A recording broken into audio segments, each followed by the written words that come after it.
जमालपुर बाजार में सर, खास करके जो चौक है बगवा चौक कहते हैं, आप वहाँ से शाम में गुजरे हैं?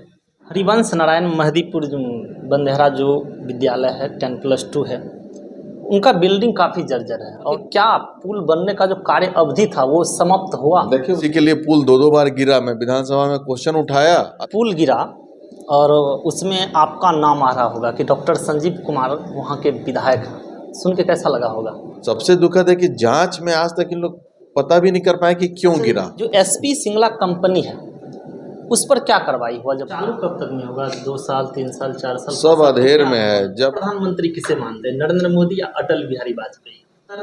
राजनेता आप हैं या बेहतर राजनेता आपके पिताजी? जमालपुर बाजार में सर, खास करके जो चौक है बगवा चौक कहते हैं, आप वहाँ से शाम में गुजरे हैं? देखिए, इंक्रोचमेंट का बहुत बड़ा इशू है वहाँ पे। जी हम देखे हैं कि भाई ये बहुत लोगों को तकलीफ हो रही है वहाँ पे, तो पुलिस का डिप्लॉयमेंट तो हम करवा दिए हैं वहाँ पे। जी। पहले बिजली का इशू था वहाँ पे, पिताजी ही दिए थे। उसमें काफी जाम लगल रहता है शाम में बहुत ज़्यादा। तो चुनाव के बाद हम देख रहे हैं कि उसका कुछ विस्थापित करना पड़ेगा। सब्जी वाला सब वहाँ बहुत जाम करके और रखता जगह है। पे जगह भी बनाए, लेकिन एक पुराने डीएम यहाँ थे, जी। वो गड़बड़ घोटाला करके, क्या नाम था उनका, कि वो जो जमीन सरकारी जमीन था उसका किसी को रसीद काट दिए हैं। जी। एक प्रमोटेड डीएम थे, उसका नाम ही याद नहीं आ रहा है। तो ये सब घोटाला किए हुए हैं, तो इशू आ गया थोड़ा। नहीं तो हम लोग बाईपास पे देखे होंगे, जी। हम लोग जगह जगह बनवाए हुए थे कि वहाँ पे जाकर के सब्जी सब बेचें। हरिवंश नारायण महदीपुर जो बंदेहरा जो विद्यालय है 10+2 है, उनका बिल्डिंग काफ़ी जर्जर है और खास करके कहा जाए तो हम इसके बारे में लिख के ऑलरेडी हम लोग दे चुके हैं डीओ को। पैसा भी आया हुआ था उसका, कुछ इशू के कारण वहाँ के लोकल का कुछ फैक्टर है, नहीं बन पा रहा है। हम ऑलरेडी हम जाके देखे भी हैं, दिए भी हैं। अगर उधर से बन जाए तो बन जाए, नहीं तो हम अपने फंड से बनवाएंगे। महदीपुर में हम हेल्थ एंड वेलनेस सेंटर भी बनवा रहे हैं, आप देखे होंगे, बन रहा है। प्लस महदीपुर पंचायत में ही आपका पॉलिटेक्निक कॉलेज भी बन के तैयार है, पिताजी बनवाए हैं। नर्सिंग कॉलेज बनवाए हैं पसराहा में, ANM nursing college, ITI college नया गांव में। तो इतना तो विकास हमारे यहाँ पे आप तो हुआ काम पे विश्वास रखते हैं। ऑब्वियसली आप देख भी रहे हैं, फील भी करते हैं कि, और मैं चाहता हूँ हमारे क्षेत्र के लोग स्वस्थ रहें, समृद्ध रहें, तो मुझे अच्छा फील होता है। आपके पिताजी के ही शासनकाल में कहा जाए तो, जिस समय वो यहाँ के एमएलए थे, अगवानी और सुल्तानगंज के बीच जो पुल बन रहा है उनका उद्घाटन हुआ। सबसे पहला सवाल कि क्या पुल बनने का जो कार्य अवधि था वो समाप्त हुआ? देखिए, उसका शिलान्यास 2014 में हुआ और 10 साल हो गया। ये सब 4 या 5 साल का अवधि था। ये सब बात में माननीय मुख्यमंत्री को कम से कम 1 दर्जन बार से भी ज़्यादा मिल के बोला हूँ। फिर रिएक्ट क्यों नहीं कर रहे हैं? रिएक्ट भी कर रहे हैं, मतलब बताया है कि कुछ पदाधिकारी हैं जो नहीं चाहते हैं कि काम अवरुद्ध हो, उसमें कुछ घोर भ्रष्टाचार हुआ है, ऐसा सुनने में मुझे आया है। इसी के लिए पुल 2 बार गिरा। मैं विधानसभा में क्वेश्चन उठाया और 10 दिन बाद पुल गिर गया। जब पुल गिरा और उसमें आपका नाम आ रहा होगा कि डॉक्टर संजीव कुमार वहाँ के विधायक हैं, सुन के कैसा लगा होगा? बहुत दुख पहुँचा, तभी तो मैं इतना हंगामा किया कि भाई पदाधिकारियों जो हैं, उसके आईएएस जो उसके हेड थे, एमडी, उस पर कार्रवाई कीजिए। हम लोग पटना रहते हैं सर। हाँ, और तो सरकार के स्तर से टेंडर होता है, मंत्री, मुख्यमंत्री, प्रधान सचिव, उस स्तर से होता है, टेंडर होता है। विधायक का कोई इसमें नहीं रहता है। विधायक अनुशंसा जरूर करता है। पिताजी अनुशंसा किए थे कि पुल बने, ये पूर्वजों का सपना है और पूर्वजों का सपना विखंडित हो चुका है, जो कि सबसे दुखद है परबत्ता विधानसभा के लिए, यहाँ के खगड़िया के लिए।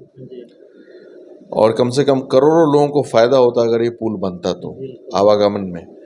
तो ये बहुत दुखद है और इससे हमें ठेस भी पहुंचा है। कब तक में बन के तैयार होगा? अभी भी मैं बोला हूं कि बात बोल रहे हैं कि अब कंपोजिट स्ट्रक्चर बनेगा, जो गिरा हुआ पार्ट है। कंपोजिट स्ट्रक्चर मतलब कंक्रीट के साथ स्टील स्ट्रक्चर मिलकर के बनेगा, क्योंकि उसका फेलियर हो गया पुराना वाला। सबसे दुखद है कि जांच में आज तक इन लोग पता भी नहीं कर पाए कि क्यों गिरा। जो कंपनी को दिए हैं तो सीबीआई जांच होनी चाहिए। बहुत सारे पदाधिकारी नपेंगे। इस बार मैं पीआईएल फाइल करने जा रहा हूं कोर्ट में चुनाव के बाद, इस पुल गिरने का सीबीआई जांच करवाने के लिए। आप विधानसभा में भी सर इस बात का चर्चा करते हैं जो एसपी सिंगला कंपनी है उस पर क्या कार्रवाई हुआ जब पुल गिरा तो? कोई कार्रवाई नहीं हुआ। क्यों नहीं हुआ? ये तो जब कार्रवाई नहीं हुआ तो भाई अब जा करके पुलिस के जो मंत्री उनसे ना पूछेगा काहे नहीं कार्रवाई किए हैं। आप जब आवाज विधानसभा में उठाए तो मंत्री तो आपको जवाब दिए होंगे ना, कुछ तो बताए होंगे ना क्या कार्रवाई हुई है? मटोल जवाब है, जब कार्रवाई करना ही नहीं है तो जवाब क्या देंगे? इसका मतलब ये नहीं कि एसपी सिंगला जो है वो मिले हुए हैं, और यहाँ से एसपी सिंगला जो है वो मंत्री से मिले हुए हैं? इसमें कोई दो मत है क्या? मिले हुए हैं, ओबियसली मिले हुए हैं। ओबियसली अगर कार्रवाई नहीं हुआ तब तो आप साफ साफ कह सकते हैं कि पुल में काफी पूरा सिस्टम करप्ट है। इस पुल में लेकर के पूरा सिस्टम करप्ट है, समझे।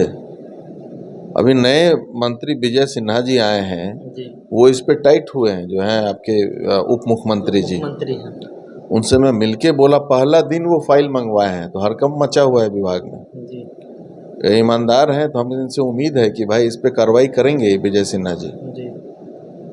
और मिलके चुनाव के बाद अभी तो बिजी हैं, मैं खुद ही PIL फाइल करूंगा CBI इंक्वायरी के लिए कि भाई कोर्ट के स्तर से दिया जाए, क्योंकि हजारों करोड़ का घोटाला है ये पुल।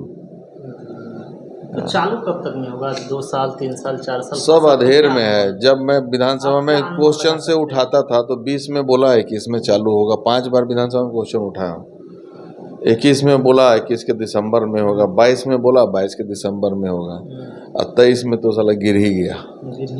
जब आप विधानसभा के चुनाव में वोट मांगने जाएंगे इस बात का भी काफी अत्यधिक चर्चा रहेगा। भाई जनता समझ रही है कि मैं शुरू से इसका विरोध कर रहा हूं। जनता सर मंत्री से तो नहीं मिल सकते, जनता तो आपसे मिलेंगे। हमसे मिले, हम भी इसमें कोशिश में पीछे नहीं रहे, तो उसी के लिए तो विधानसभा चुनाव के पहले हम इसमें कुछ कार्रवाई करवा देंगे। जो इसमें पदाधिकारी लिप्त हैं इस भ्रष्टाचार में और जो राजनेता लिप्त हैं उस पर तो हम कार्रवाई करवाएंगे इसमें। इससे जनता को पता चल जाएगा कि क्या हुआ नहीं हुआ। मैं शुरू से आवाज़ उठा रहा हूँ, जनता बहुत बुद्धिमान होती है, सोच समझ के देख रही हैं, और ये जो गड़बड़ी हुई है ये बहुत दुखद है, बिहार को शर्मसार किया है, पूरे इंटरनेशनल लेवल पे 2 बार गिरा।